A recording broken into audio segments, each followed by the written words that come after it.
Hello my dear students and dear friends, कैसे हैं आप लोग। In last lecture we have tried to clear the concept of electromagnetic induction which is basically based upon the changing magnetic flux. और magnetic flux क्या था? Magnetic flux is the magnetic lines of force passes through a particular area normal to the surface. Normal to the surface का मतलब है maximum magnetic flux.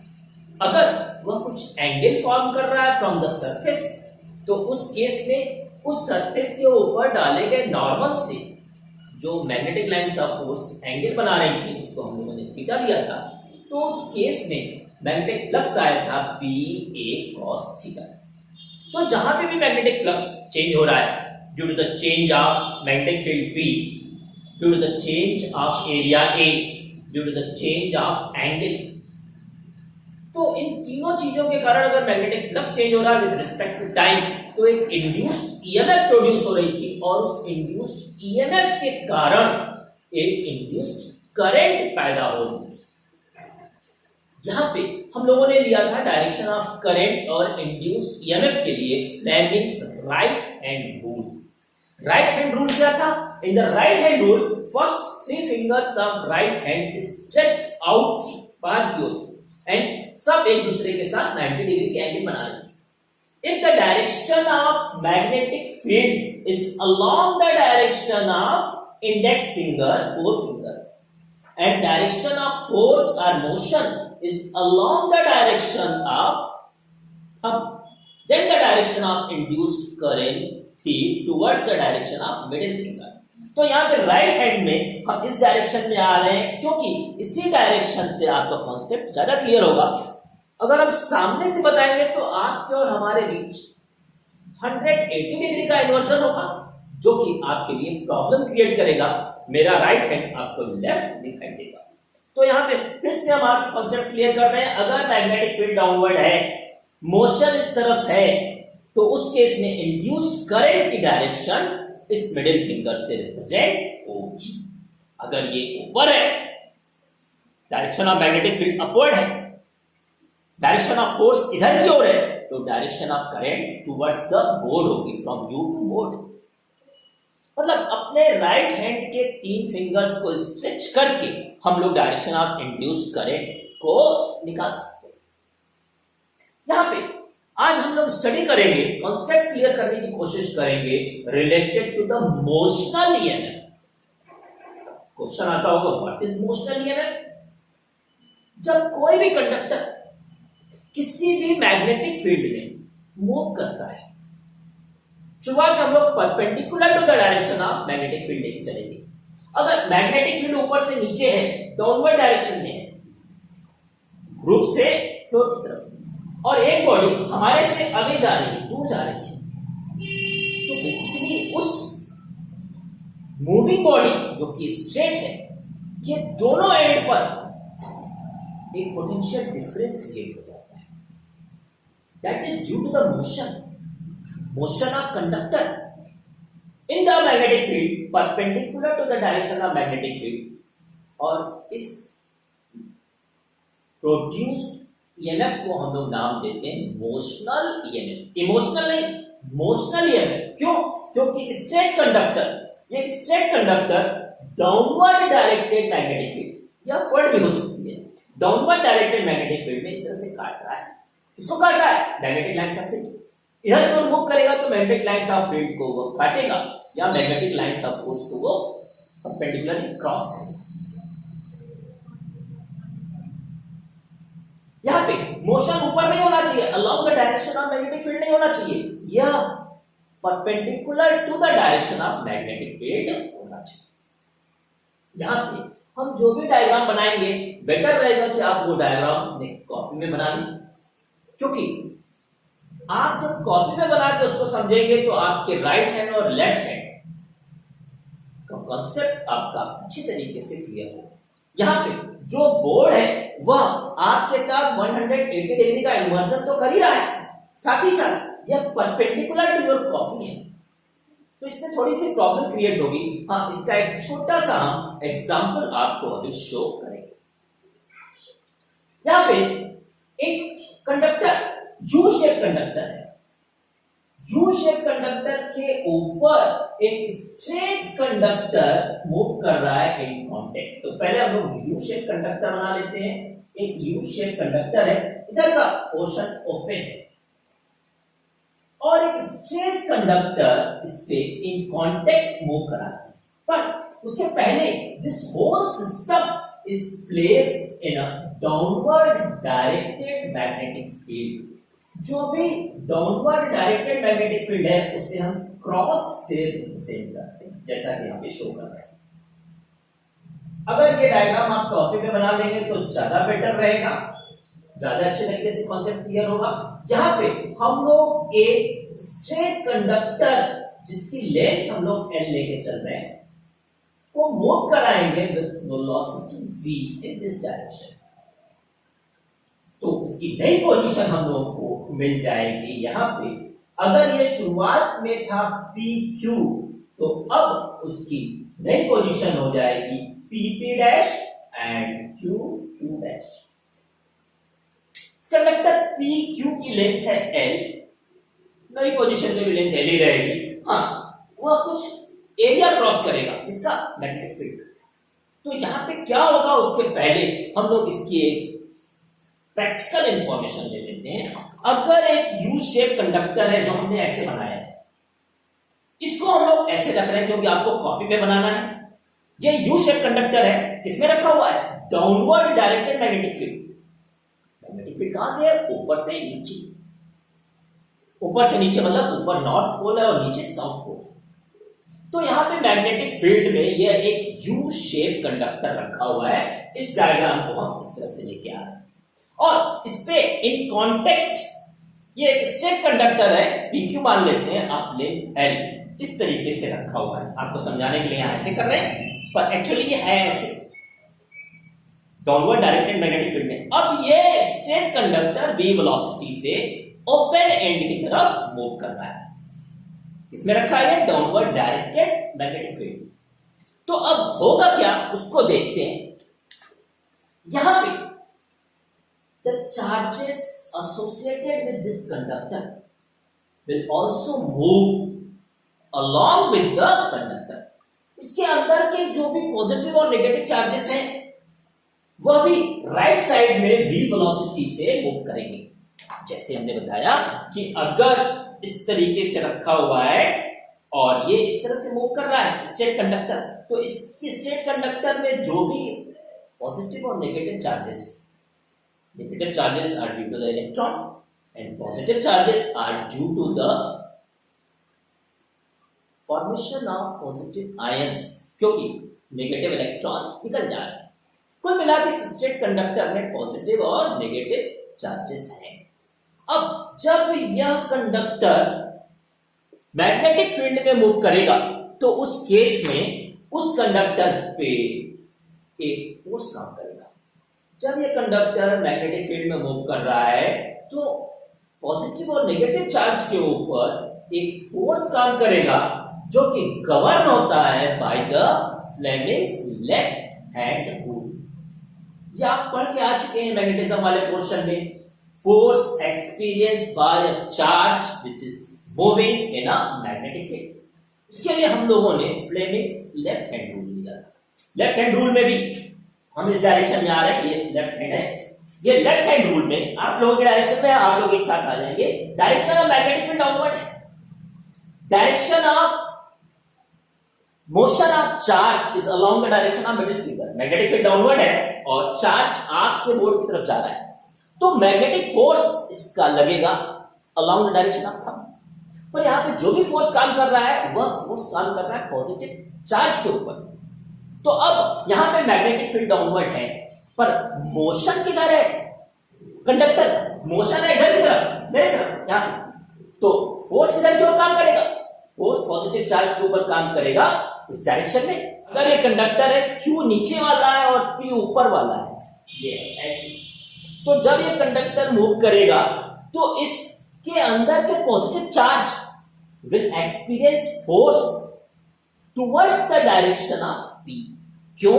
क्योंकि charges, positive charge जब move कर रहे हैं magnetic field downward, index fingers, motion middle fingers.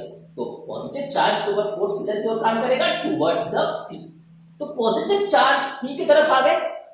अगर positive charge shift हो रहे हैं टुवर्ड्स द पी, यहां पे पॉजिटिव चार्ज आ गए हैं, ऊपर की तरफ जा रहे हैं पॉजिटिव, तो नेगेटिव चार्ज किधर की ओर शिफ्ट हो जाएंगे, क्यू की तरफ। अब पॉजिटिव चार्ज और नेगेटिव चार्ज शिफ्ट हो रहे हैं, that is due to the magnetic force. और इस मैग्नेटिक फोर्स को हम लोग अब रिप्रेजेंट करेंगे इस डायरेक्शन से। ये हम लोग के पास है F M, magnetic force. Magnetic force के कारण दोनों सेपरेट हो जा रहे हैं, पर पॉजिटिव और नेगेटिव चार्ज एक दूसरे को इलेक्ट्रोस्टैटिक फोर्स के कारण अट्रैक्ट भी तो करेंगे। तो यहां पे दोनों फोर्सेस काम करेंगे due to the magnetic force, due to magnetic force. Positive charge इधर चले गए और नेगेटिव चार्ज इधर आ गए, ड्यू टू इलेक्ट्रोस्टैटिक फोर्स जो कि अट्रैक्टिव नेचर का काम करेगा पॉजिटिव और नेगेटिव के बीच, वह एक दूसरे को खींचने की कोशिश करेगा, तो वह अंदर की ओर काम करेगा। तो यहां पे हम लोग के पास मिल जा रहा है एफ ई, इधर अंदर की ओर मिल रहा है F E. In the case of equilibrium, equilibrium के केस में एफ एम की वैल्यू एफ ई के बराबर होगी। और चूंकि चार्ज शिफ्ट हो रहे हैं पॉजिटिव और नेगेटिव ऊपर और नीचे, इसलिए due to the polarization of charges a potential difference will create at the two ends of conductor। दोनों एंड पर हमें पोटेंशियल डिफरेंस मिलेगा। यहां पे कौन से चार्जेस आ गए, पॉजिटिव, और यहां पे कौन से चार्जेस है, नेगेटिव। तो इस पोलराइजेशन ऑफ चार्जेस के कारण हमें पोटेंशियल डिफरेंस मिल रहा है, and that potential difference is known as motional EMF. क्योंकि motion of conductor inside the magnetic field के कारण ये मिल रहा है। यहां पे एफ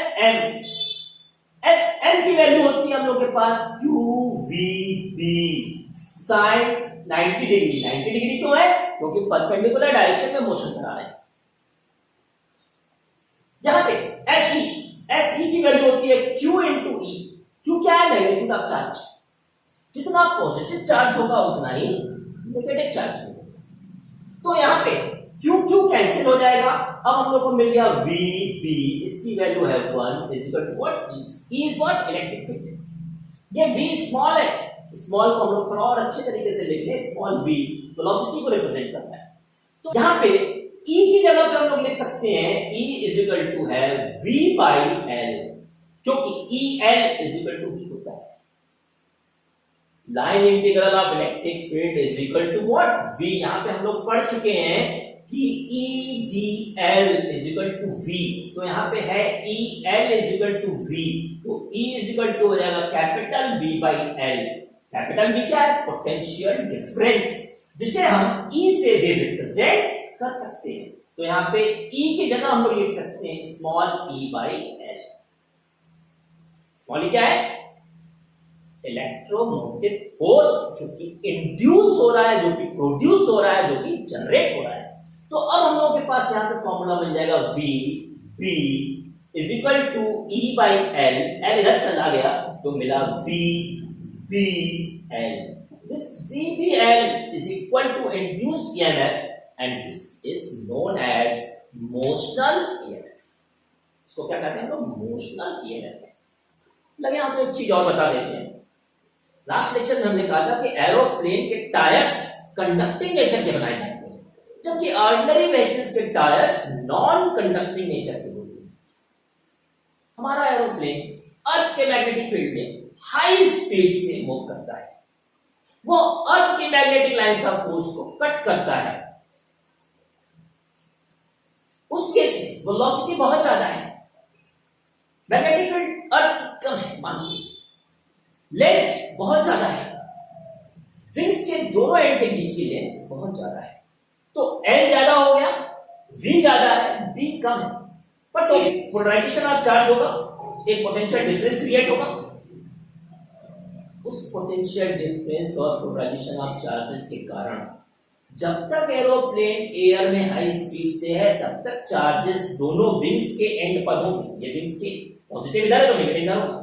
पर जैसे ही एरोप्लेन अर्थ पर आएगा उसकी स्पीड कम होगी, वह रुकने की तरफ बढ़ेगा, तो पॉजिटिव एंड नेगेटिव चार्जेस के बीच इलेक्ट्रोस्टैटिक अट्रैक्टिव फोर्स बढ़ेगा, दोनों एक दूसरे की तरफ जाएंगे। They will try to neutralize each other. In the process of neutralization, sparking will produce, or वह sparking can destroy the aeroplane along with the non-conducting tires. पर अगर हम conducting नेचर के टायर ले लेते हैं तो जो भी spark प्रोड्यूस होंगे that will enter into the surface. In that way, our aeroplane and its tire will be safe. तो हम लोग अपने एरोप्लेन के टायर्स को कंडक्टिंग इसलिए बनाते हैं कि रुकते समय जो भी चार्जेस पोलराइज हो गए थे वह जब न्यूट्रलाइज होके स्पार्किंग प्रोड्यूस करेंगे तो कंडक्टिंग नेचर ऑफ टायर्स होने के कारण सारा का सारा चार्ज अर्थ में चला जाएगा। फिर आप कहेंगे कि सर ट्रक भी तो मैग्नेटिक फील्ड ऑफ अर्थ में चल रही है, हाई स्पीड से चलती है, लगातार चलती है, तो उसके टायर्स बैड कंडक्टिंग नेचर के क्यों बनाए जाते हैं? तो एक चीज ऑब्जर्व की होगी, ट्रक के पीछे एक चेन से उल्टा ग्लास उल्टी तस्वीर लटकती रहती है, अर्थ से बहुत नजदीक होती है। जो भी चार्जेस पोलराइज होते हैं वह ट्रक के चलने के कारण अर्थ से टकराते हैं और ग्लास या प्लेट के थ्रू वह अर्थ में चले जाते हैं। जिस भी व्हीकल, जिस भी ट्रक से हम highly inflammable materials, petrol, kerosene, gases को कैरी कराते हैं, वहां पे हम उल्टा ग्लास और चम्मच लटका के रिस्क नहीं लेते। वहां पे एक सेफ्टी डिवाइस लेते हैं, ट्रक के बीचों बीच हम लोग ऐसा सिस्टम लगाते हैं जिसमें कॉपर का एक टॉप लगा रहता है, लट्टू जैसी चीज होती है जिसमें एक टिप रहती है, वह टिप अर्थ से थोड़ा सा ऊपर रहती है और ट्रक के चलने के कारण, ऊपर नीचे होने के कारण वह अर्थ से टकराती है और टाइम टू टाइम सारे के सारे चार्जेस को वह अर्थ में ट्रांसफर कर देती है। तो जिस भी ट्रक से हाईली इनफ्लेमेबल मटेरियल्स कैरी कराते हैं वहां पे हम रिस्क नहीं लेते हैं, वहां पे एक सेफ्टी डिवाइस लेकर काम करते हैं जो कि चार्जेस को अर्थ में ट्रांसफर कर देता है। फिर अगला ये क्वेश्चन में पूछेगा सर रेलवे ट्रैक में क्या होता है? रेलवे ट्रैक खुद ही कंडक्टिंग है, ट्रेन चलेगी तो सारे के सारे चार्जेस वैसे ट्रांसफर हो जाएंगे।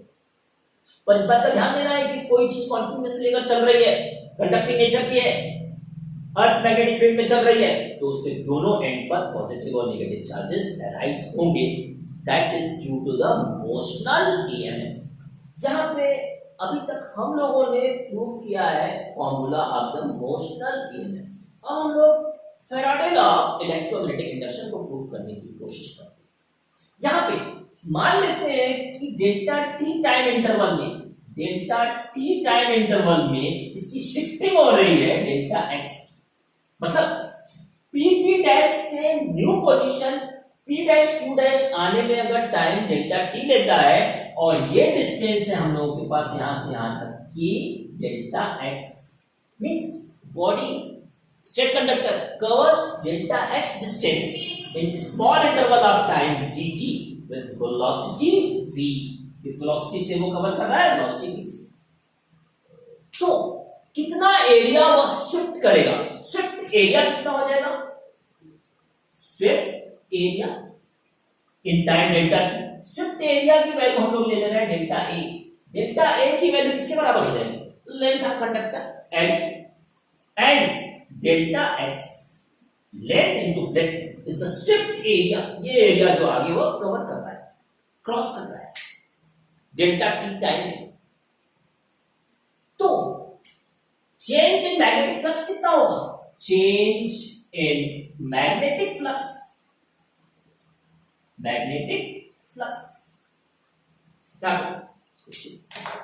चेंज इन मैग्नेटिक फ्लक्स हम लोग के पास है डेल्टा फाई। डेल्टा फाई की वैल्यू है b इंटू डेल्टा ए और डेल्टा ए की वैल्यू क्या है हम लोगों के पास? अभी देखा हम लोगों ने L डेल्टा x। तो चेंज इन मैग्नेटिक फ्लक्स जब कंडक्टर पी क्यू से P डैश Q डैश तक जा रहा है तो हम लोग के पास है BL delta x। Change in magnetic flux इतना मिला। अब change of magnetic flux, rate of change of magnetic flux में हम लोगों को मिलेगा delta phi by delta T. तो डेल्टा फाई की वैल्यू है BL delta x divided by delta t and delta x by delta t is what? Delta x by delta t is velocity. अगर कम टाइम इंटरवल के ले लेंगे तो dt हो जाएगा, यहाँ पे ज्यादा इंटरवल के लिए लेके चलना तो डेल्टा लेके चलना। तो यहाँ पे हम लोग को मिल गया v, तो फॉर्मूला मिल गया BLV। हम लोग को मिल रहा है rate of change of magnetic flux और यहाँ पे BLV मिला था E के बराबर। तो अगर हम इसको इक्वेशन नंबर 1 डाल दें और यहाँ पे हम लोग ले रहे हैं delta phi by delta t is equal to VBL, इसको डाल दे रहे हैं इक्वेशन नंबर 2। तो इक्वेशन नंबर 1 का left hand side equation number 2 के राइट हैंड साइड के बराबर है, तो बाकी का हिस्सा भी आपस में बराबर होगा। तो जब बराबर होगा तो उस केस में हम लोगों को by equation 1 and 2 by equation 1 and 2 हम लोग को E की वैल्यू मिल गई delta phi by delta T and E is equal to delta phi by delta T क्या है? यही तो है हम लोग का Faraday law of electrostatic induction. तो हम लोगों ने मोशनल ईएमएफ से जो VBL निकाला है उसको कंपेयर किया गया है with the Swift area Swift magnetic flux, जिससे हमें ये चीज मिली। फिर आप जरूर पूछेंगे कि सर वहां तो माइनस साइन था, यहाँ पे तो माइनस साइन नहीं है। तो माइनस साइन के लिए अब हम लोग लेंज लॉ को प्रूफ करेंगे। तो सबसे पहले हम लोगों ने प्रूफ किया मोशनल ईएमएफ का फॉर्मूला जो कि आया BBL, कैसे प्रूफ किया? दोनों को इक्वेट कर। उसके बाद हम लोगों ने फैराडे लॉ के मेन इक्वेशन को प्रूफ किया। अब हम लोग लेंज लॉ को प्रूफ करेंगे। उसके लिए ये कंसेप्चुअल है, उसके लिए हम लोग फिर से इस डायग्राम के ऊपर जाते हैं। यहाँ पे यू शेप कंडक्टर के ऊपर ये मूव कर रहा है और मैग्नेटिक फील्ड कैसे रखी है? Downward directed. इस तरफ चार्ज था पॉजिटिव और नीचे वाले चार्ज पोर्शन में क्या था? चार्ज नीचे बोल रहा है, जैसे ये है तो ऐसे इस तरीके से हम आप ही के डायरेक्शन में आते हैं। ठीक, ये ऐसे ये। तो अब जब पॉजिटिव चार्ज ऊपर जा रहा है इस डायरेक्शन में और नेगेटिव चार्ज इस डायरेक्शन में जा रहा है, तो ये तो सर्किट क्लोज मिल रही है। सर्किट क्लोज होने के कारण positive charge will move in anti clockwise direction. जब positive charge anti clockwise direction में मूव करेगा then it will form a electric current. तो अब एक electric current anti clockwise direction में फ्लो करेगी इन द क्लोज्ड पोर्शन। इस portion में एंटी क्लॉकवाइज डायरेक्टेड मतलब यहां से ऐसे जा रही है, एंटी क्लॉकवाइज डायरेक्शन में करंट फ्लो कर रही है। फिर आपके इससे क्या फायदा मिलेगा? एंटी क्लॉकवाइज डायरेक्टेड करंट हमेशा फॉर्म करती है नॉर्थ पोल। क्लॉक रूल से anti clockwise directed current forms the anti clockwise directed current अगर क्लोज लूप में है तो यहां पे ये पोल बनाएगी नॉर्थ इस तरीके से। ये सब आप लोग पहले भी पढ़ चुके हैं। तो जब नॉर्थ पोल होगा इसका मतलब ये हुआ कि इसके ऊपर का हिस्सा नॉर्थ पोल है। ये जो हुआ इसका ऊपर वाला हिस्सा नॉर्थ पोल हो गया। नॉर्थ पोल से मैग्नेटिक लाइंस ऑफ फोर्स बाहर निकलती है। इसका मतलब इस क्लोज लूप ऑफ कंडक्टर जो कि अब एक मैग्नेट की तरह से बिहेव करेगा। हम लोगों ने पढ़ा है कि जब भी करंट किसी लूप में फ्लो करती है तो वह उस लूप को मैग्नेट में कन्वर्ट कर देती है। तो इस लूप का ऊपर वाला पोर्शन नॉर्थ पोल है और नॉर्थ पोल से मैग्नेटिक लाइंस ऑफ फोर्स बाहर निकलेगी। इससे जो magnetic lines of force produce हो रही है वो होगी upward due to the formation of this current. पर ये रखा किस मैग्नेटिक फील्ड में है? It is kept in a downward directed magnetic field. Downward directed magnetic field के कारण ही इसमें एंटी क्लॉकवाइज डायरेक्टेड करंट पैदा हुई ड्यू टू द मोशन, और इसी करंट के कारण एक अपवर्ड डायरेक्टेड मैग्नेटिक फील्ड मिल रही है। तो अब जो मैग्नेटिक फील्ड मिल रही है वो एग्जिस्टिंग अप्लाइड मैग्नेटिक फील्ड का अपोज कर रही है, इसका मतलब वो लेंज लॉ को फुलफिल कर रही है। Means the direction of induced current which is produced in this closed loop forms the north pole in this condition, and it opposes the cause of here the direction of produced induced current which is formed in this closed loop opposes the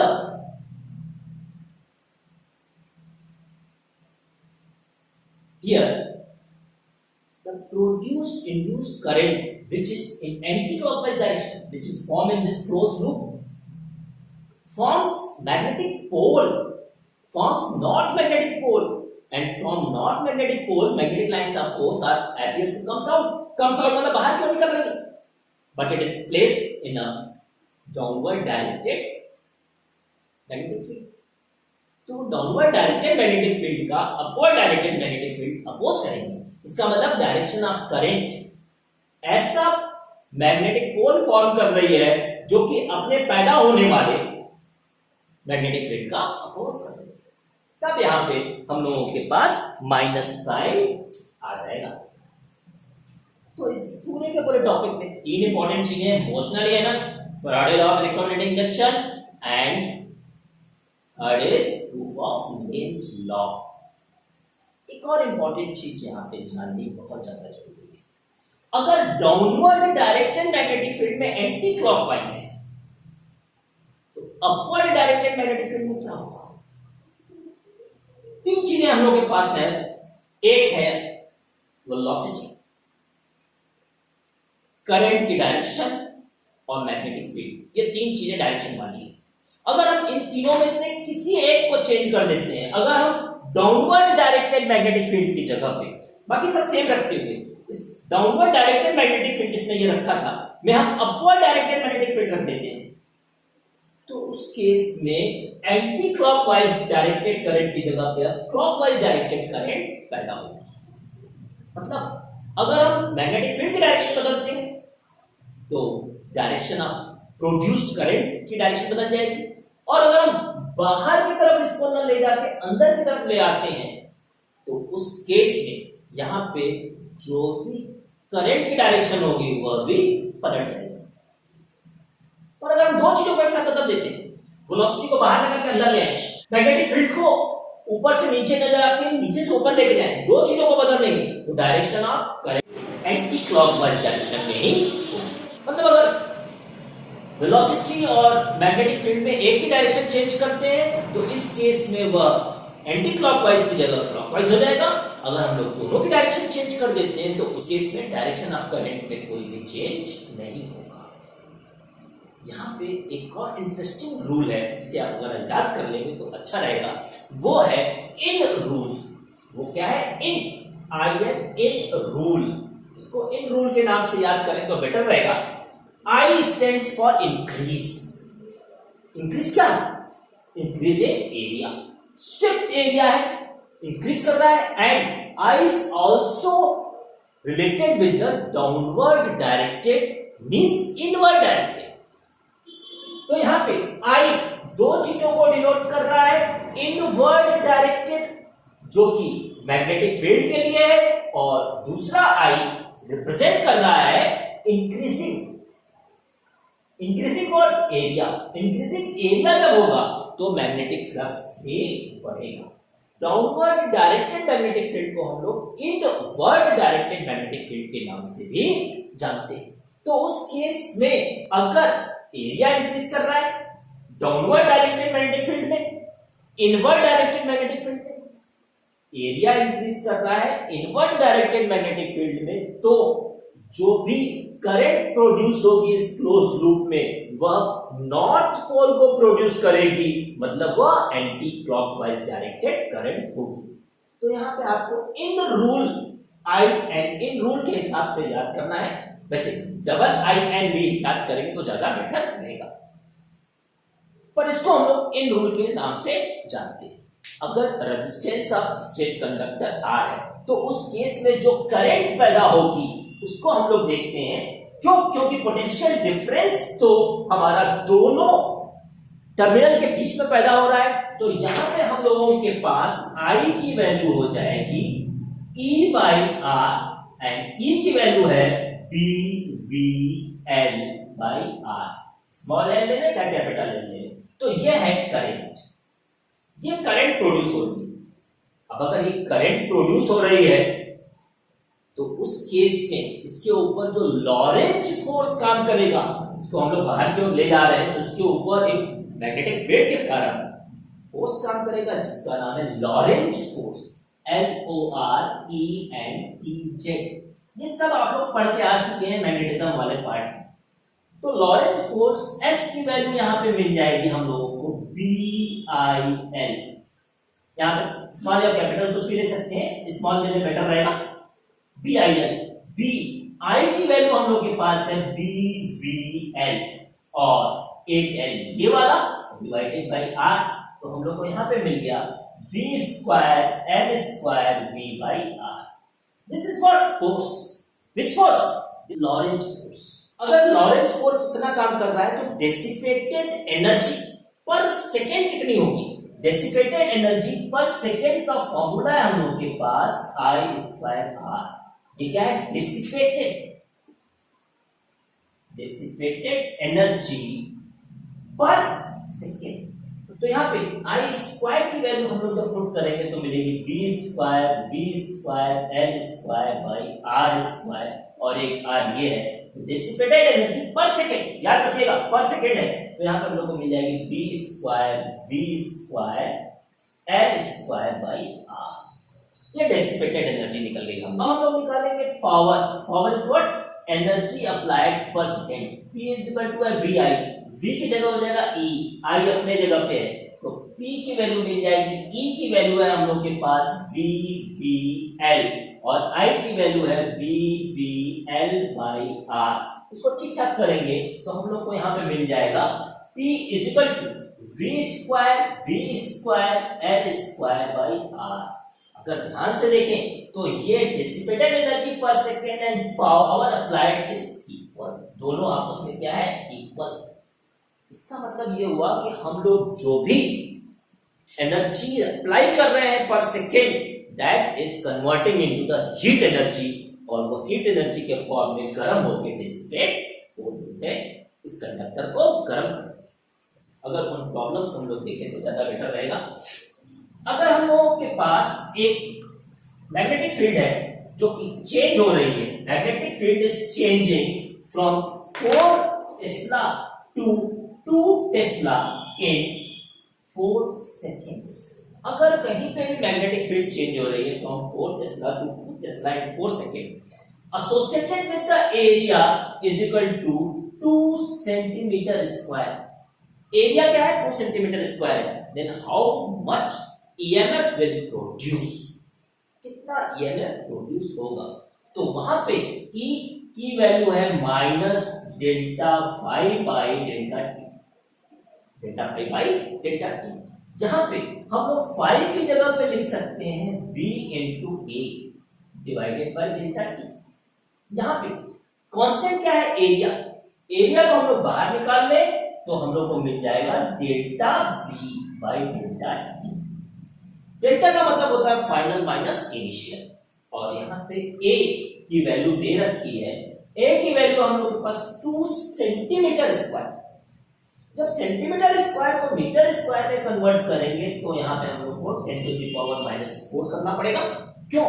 क्योंकि 1 centimetre is equal to 10 to the power -2 metre.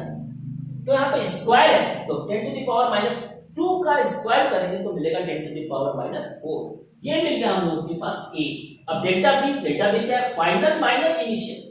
यहाँ पे minus sign फॉर्मूले में है तो यहाँ पे हम लोग को डेल्टा बी की वैल्यू हो जाएगी b2 है यहाँ पे हम लोग के पास 2 एंड माइनस b1 है 4 divided by time is 4 second. बहुत स्लो है तो डिवाइडेड बाय 4 यहाँ पे एक माइनस मिलेगा जो इस माइनस के साथ कैंसिल हो जाएगा, यहाँ पे बचेगा 2, 2 to the 4, 4 into 10 to the power minus 4 by 4, 4 भी कैंसिल हो गया, माइनस ऑलरेडी कैंसिल हो चुका है, तो हम लोग मिलेंगे 10 to the power minus 4 volt. तो जो भी पोटेंशियल प्रोड्यूस होगा वह बहुत ही कम होगा। अब अगर इस पोटेंशियल को हमें बढ़ाना है तो टाइम को कम कर देगा, कम कर देने का मतलब है फास्ट कर। अगर इसको फास्ट कर देते हैं केस में E बढ़ जाएगी। इन सब फॉर्मूलों पर भी आप लोगों को न्यूमेरिकल्स मिलेंगे। V को आप लोग हर हालत में मीटर पर सेकंड में कन्वर्ट करेंगे, B टेस्ला में कन्वर्ट होगा या न्यूटन पर एम्पियर मीटर में कन्वर्ट होना चाहिए और L मीटर में होना चाहिए, तब आपको EMF वोल्ट में मिलेगा। यहाँ पे एक चीज और क्लियर कर दें कि डाउनवर्ड डायरेक्टेड मैग्नेटिक फील्ड को हम क्रॉस से रिप्रेजेंट करते हैं और अपवर्ड डायरेक्टेड मैग्नेटिक फील्ड को हम लोग डॉट से रिप्रेजेंट करते हैं। तो कहीं पे भी किसी भी डायग्राम में अगर डॉट बना हुआ है इसका मतलब वह मैग्नेटिक फील्ड नीचे से ऊपर है, नीचे से ऊपर है, और अगर क्रॉस बना हुआ है मतलब ऊपर से नीचे है। तो यहाँ पे जो भी क्रॉस बना है that is perpendicular to the board, towards the board या inward in the board direction. अभी हम लोगों ने इन रूल देखा, इन रूल में जब भी एरिया इंक्रीज कर रहा है किसमें, इनवर्ड डायरेक्टेड मैग्नेटिक फील्ड में, तो वहां पे करंट पैदा हो रही है हम लोग के पास एंटी क्लॉकवाइज डायरेक्टेड। तो यहाँ पे एक तो क्वेश्चन जो एनसीईआरटी में दिए हुए हैं उसको भी देख लेते हैं तो ज्यादा बेटर रहेगा। अगर हमारे पास एक डाउनवर्ड डायरेक्टेड मैग्नेटिक फील्ड है, इस तरीके की मैग्नेटिक फील्ड है, और इसमें एक लूप रखा हुआ है इनरेगुलर शेप का, इस तरीके का लूप रखा हुआ है कंडक्टिंग नेचर का। अगर इसका एरिया बढ़ा दे, अगर हम इसको एग्जैक्ट सर्कुलर कर दें, ये अगर स्ट्रेच करके हम लोग सर्किल कर देते हैं इस तरीके से, एरिया पहले से बढ़ गया, एरिया अगर इंक्रीज कर गया डाउनवर्ड डायरेक्टेड मैग्नेटिक फील्ड में, तो इसमें डायरेक्शन ऑफ करंट जो प्रोड्यूस होगी वह कैसी होगी, एंटी क्लॉकवाइज, एंटी क्लॉकवाइज। ये सब एनसीईआरटी बुक के क्वेश्चंस। इसका उल्टा अगर ये एरिया कम हो जाए, एक्सैक्ट सर्कुलर है और वो कम हो जाए, इरेगुलर शेप में आ जाए, किसमें, डाउनवर्ड डायरेक्टेड मैग्नेटिक फील्ड में, तो उस केस में क्लॉकवाइज डायरेक्टेड करंट पैदा हो।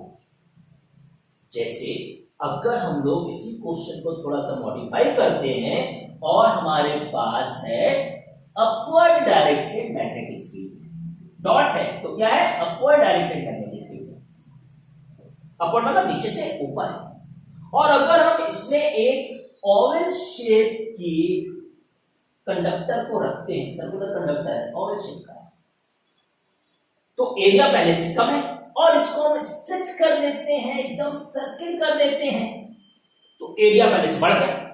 अब एरिया किसने बढ़ा है, एरिया बढ़ गया, ठीक है, किसने बढ़ा है, ये अपवर्ड डायरेक्टेड मैग्नेटिक फील्ड में बढ़ा है। इसका मतलब पहले के मुकाबले direction of produced current opposite हो जाएगी। यहां पे एंटी क्लॉकवाइज थी, यहां पे अब क्या हो जाएगी, क्लॉकवाइज, क्लॉकवाइज। तो ये सब छोटे छोटे क्वेश्चंस आप लोग को देखने हैं जो कि आप लोग के लिए जरूरी होंगे। इसमें अगर कोई डाउनवर्ड डायरेक्टेड मैग्नेटिक फील्ड है और उसमें से हम लोग एक लूप को स्ट्रेच करके बाहर निकाल दे रहे हैं, ये loop downward directed magnetic field में, इसको हम मोशन देके फोर्स लगा के बाहर निकाल दे रहे हैं, तो इस लूप में, इस लूप की नेमिंग करते हैं एक्स वाई जेड में, डायरेक्शन ऑफ प्रोड्यूस्ड करंट क्या होगी, क्योंकि एरिया पहले से, मैग्नेटिक फील्ड वाला एरिया पहले से क्या हो रहा है, कम हो रहा है क्योंकि बाहर निकाल रहे हैं, और यहां पे एरिया बढ़ रहा था। जब एरिया कम होगा तो उस केस में इस एंटी क्लॉकवाइज डायरेक्टेड करंट के मुकाबले उल्टी डायरेक्शन की करंट पैदा होगी। मतलब जब एरिया कम होगा तो यहाँ पे जो भी करंट पैदा होगी वह क्या हो जाएगी, क्लॉकवाइज हो जाएगी। और क्लॉकवाइज का मतलब ये हो गया कि direction of current from X to Z, Z to Y and then Y to X. तो इसमें क्वेश्चन ये पूछता है कि किसी लूप को अगर हम forcefully downward directed magnetic field से बाहर निकाल देते हैं तो उस केस में, उस लूप में प्रोड्यूस्ड डायरेक्शन ऑफ करंट कैसी होगी। तो आपको इस इन रूल का इस्तेमाल करना है और इसको सॉल्व करना है। ओके, इस वीडियो लेक्चर में इतना ही है। आने वाले समय में हम लोग कुछ और नई चीजों के बारे में स्टडी करेंगे, जिसमें mutual induction, Foucault current, eddy currents के नाम से भी जाने जाते हैं, और अबव एंड ऑल हम लोग सेल्फ इंडक्शन भी पढ़ेंगे। Okay, have a nice day.